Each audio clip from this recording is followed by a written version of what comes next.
Hey everyone, this is Jim Grzanzio from the Oracle Groundbreakers team, and I'm here with Connor McDonald. Connor, welcome.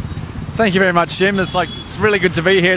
This is both the joy and the insanity of India with the traffic and the noise is awesome. Absolutely. So we're hoping this actually sound comes through. We are in Ahmedabad, India. So first we were in Chennai, and then we were in Bangalore, and now Ahmedabad. I'm probably saying that a little bit wrong, but we're outside of we're outside of a convention center here. And we just figured we'd give you a flavor of the street here because, honestly, this is what it's like inside as well. There's a lot of energy going on with those guys in there. So, Connor, you're one of the speakers on this tour. This is a 10-city tour. Give me your sense so far about the tour. We're 3 cities down. This is my 4th Yatra tour, and one of the joys of coming to India is every tour, even though we're generally the same cities, even the same venues, they're always different. And it's funny, this year one of the really cool things is we're seeing a much bigger influence of women in the conferences as speakers and attendees. Yeah, I've noticed that as well. Which is fantastic, but as a result we get a really different vibe and a different input as to what people are interested in, what really motivates people.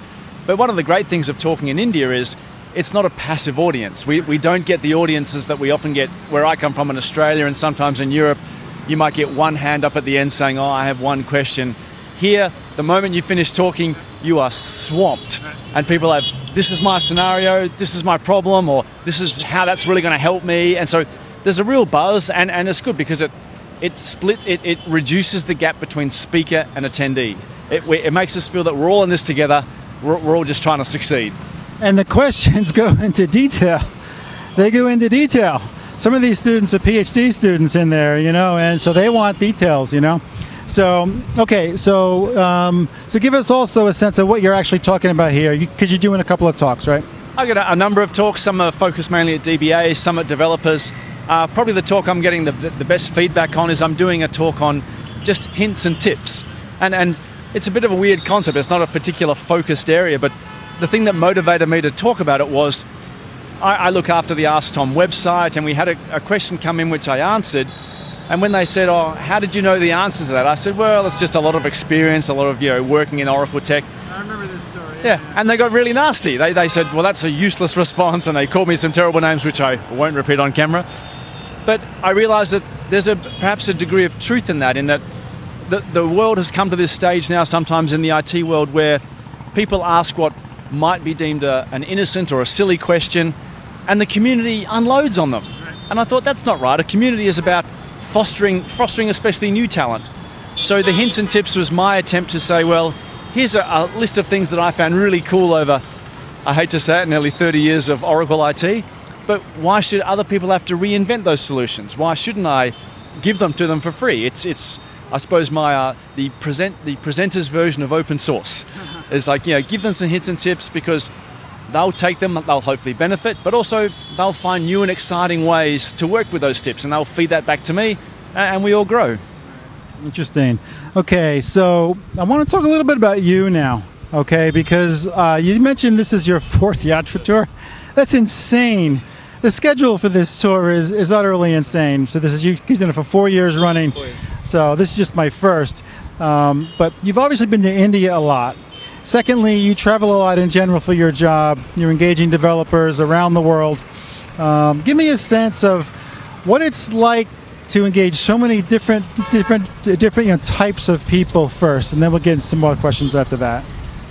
I have the best job in the world. It's as simple as that, is the ability to go to actually various communities, whether they're Oracle specific or just IT in general. And it's something that I've always loved doing. Even when I was outside of IT, I used to travel as much as I could. I used to be a volleyball coach, so I do like enjoying talking to groups of people, especially where sometimes I might have the upper hand. And so that naturally flows into speaking at conferences.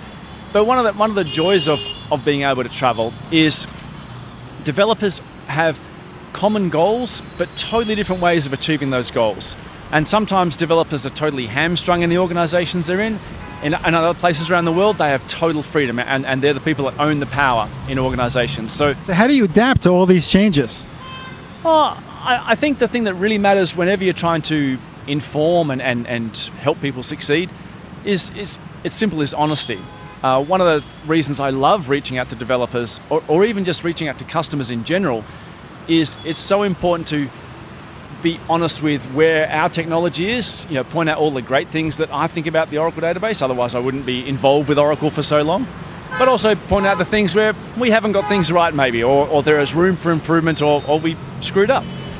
I think that honesty convinces developers wherever they are and whatever their culture is, that there are people in the IT world, whether they're on the same side of the fence as them or from the corporate side of the fence, that just really want to help them succeed. And don't get me wrong, I'd love to say this is totally a philanthropic approach, but the reality is, as someone who works for Oracle, if we can help people succeed more with their Oracle software, then they'll probably buy more Oracle software. But I view that as win-win. It shouldn't have to be a competition. It's something that we can all succeed at. It's got to be a two-way street, because when you come out here and you have conversations, it is a conversation. It goes both ways. And a lot of times, these people have strong opinions because they're using the products, right? And they're, so, it seems like, actually, whenever I see you speak, you are really into it. You are really into it. It seems like you really love actually interacting with people like this. It's true. Maybe it's just an overinflated ego, but the first talk I ever gave on Oracle technology was in the late 90s, and it was one of those things where I was getting ready to move countries, and I thought I could safely do a talk, and if I screwed it up, well, I was moving to another country anyway, so they'd never see me again. But I gave this one talk and just fell in love with it. And so just the element of presenting I really enjoy, but then the reality is I've only been with Oracle Corporation for just on 4 years now, just a few years, but I've been working with the Oracle tech for 25 plus years. And so I hope to my audiences that's proof of the fact that I love the tech. I'm not someone who's like being paid to sell an Oracle message. I love the Oracle database, I love the Oracle technology, I've loved it for nearly 30 years. And I'm happy to try to convince people of that. Well, incidentally, that's the most effective way of delivering a message anyway. So in terms of you're delivering a corporate message, if you're going to do that, that's the way you do it. Obviously, it's most effective that way. Exactly. And I want to be totally honest with my audience. If they came to me and said, we're using Oracle technology for this, and they said, we found perhaps a better solution, who am I to say, no, you have to, it's Oracle way or the highway? I don't believe in that. The reality is, if they can be successful, they'll be successful maybe with other platforms, but they'll also be successful with the Oracle platform because it's such a good platform. And in every single enterprise, you've got to use tools from dozens of companies and communities anyway. Exactly, and that's the joy of IT. It changes constantly. One of my favorite acronyms is they say YAFIT, yet another front-end technology. Every day, every year, the next big thing is coming out. But look, you can see the heat. Look, I'm sweating. No, it's at least 100 degrees for you Americans. It's about 40 or 40 for the Australians watching. It's 40 degrees. Okay, so what's up next? So we're going to finish up here in a few hours. We got a few more hours to go, and then we can actually. After that we go to the airport, and then where? So literally most of the days we do in the Yatra tour are straight from the event to the airport. We jump on a plane. We normally land at the next city somewhere between 10 p.m. and midnight, and then some days we get a break the next day. Most days it's just straight back on the venue. The next one is Pune coming up, and then after that it's Hyderabad, and then 2 more cities which the names I can't remember, or even if I could, I probably couldn't pronounce that well. And we finish off with, I think, Gurgaon, which is Delhi. So I'm done after Hyderabad, so I'm doing 6 out of the 10. How many are you doing? Similar. I can't do the whole lot this year simply because of child-minding commitments. When I get home, my children are keen to have their dad coach them at football. But other than that, normally I try to do all the cities in Yatra, but this year, as soon as I get home from Yatra, it's a couple of weeks break, and then off to South America for the South American developer tour. Oh my God, that's incredible. I could never keep up with that. I have to admit, it's that's why my eyes are glowing red. They generally don't adjust to any time zone, but I figured you're only young once. For me, that time has passed, but you only live once, and so it's good to see these developer communities all over the place. Connor, thank you very much for your time. Appreciate it. We're going to go inside and cool off now and finish up with the rest of the day. It's Jim Grisanzio here in Ahmedabad on the street with Connor. We'll see you guys soon. Bye-bye. Ciao.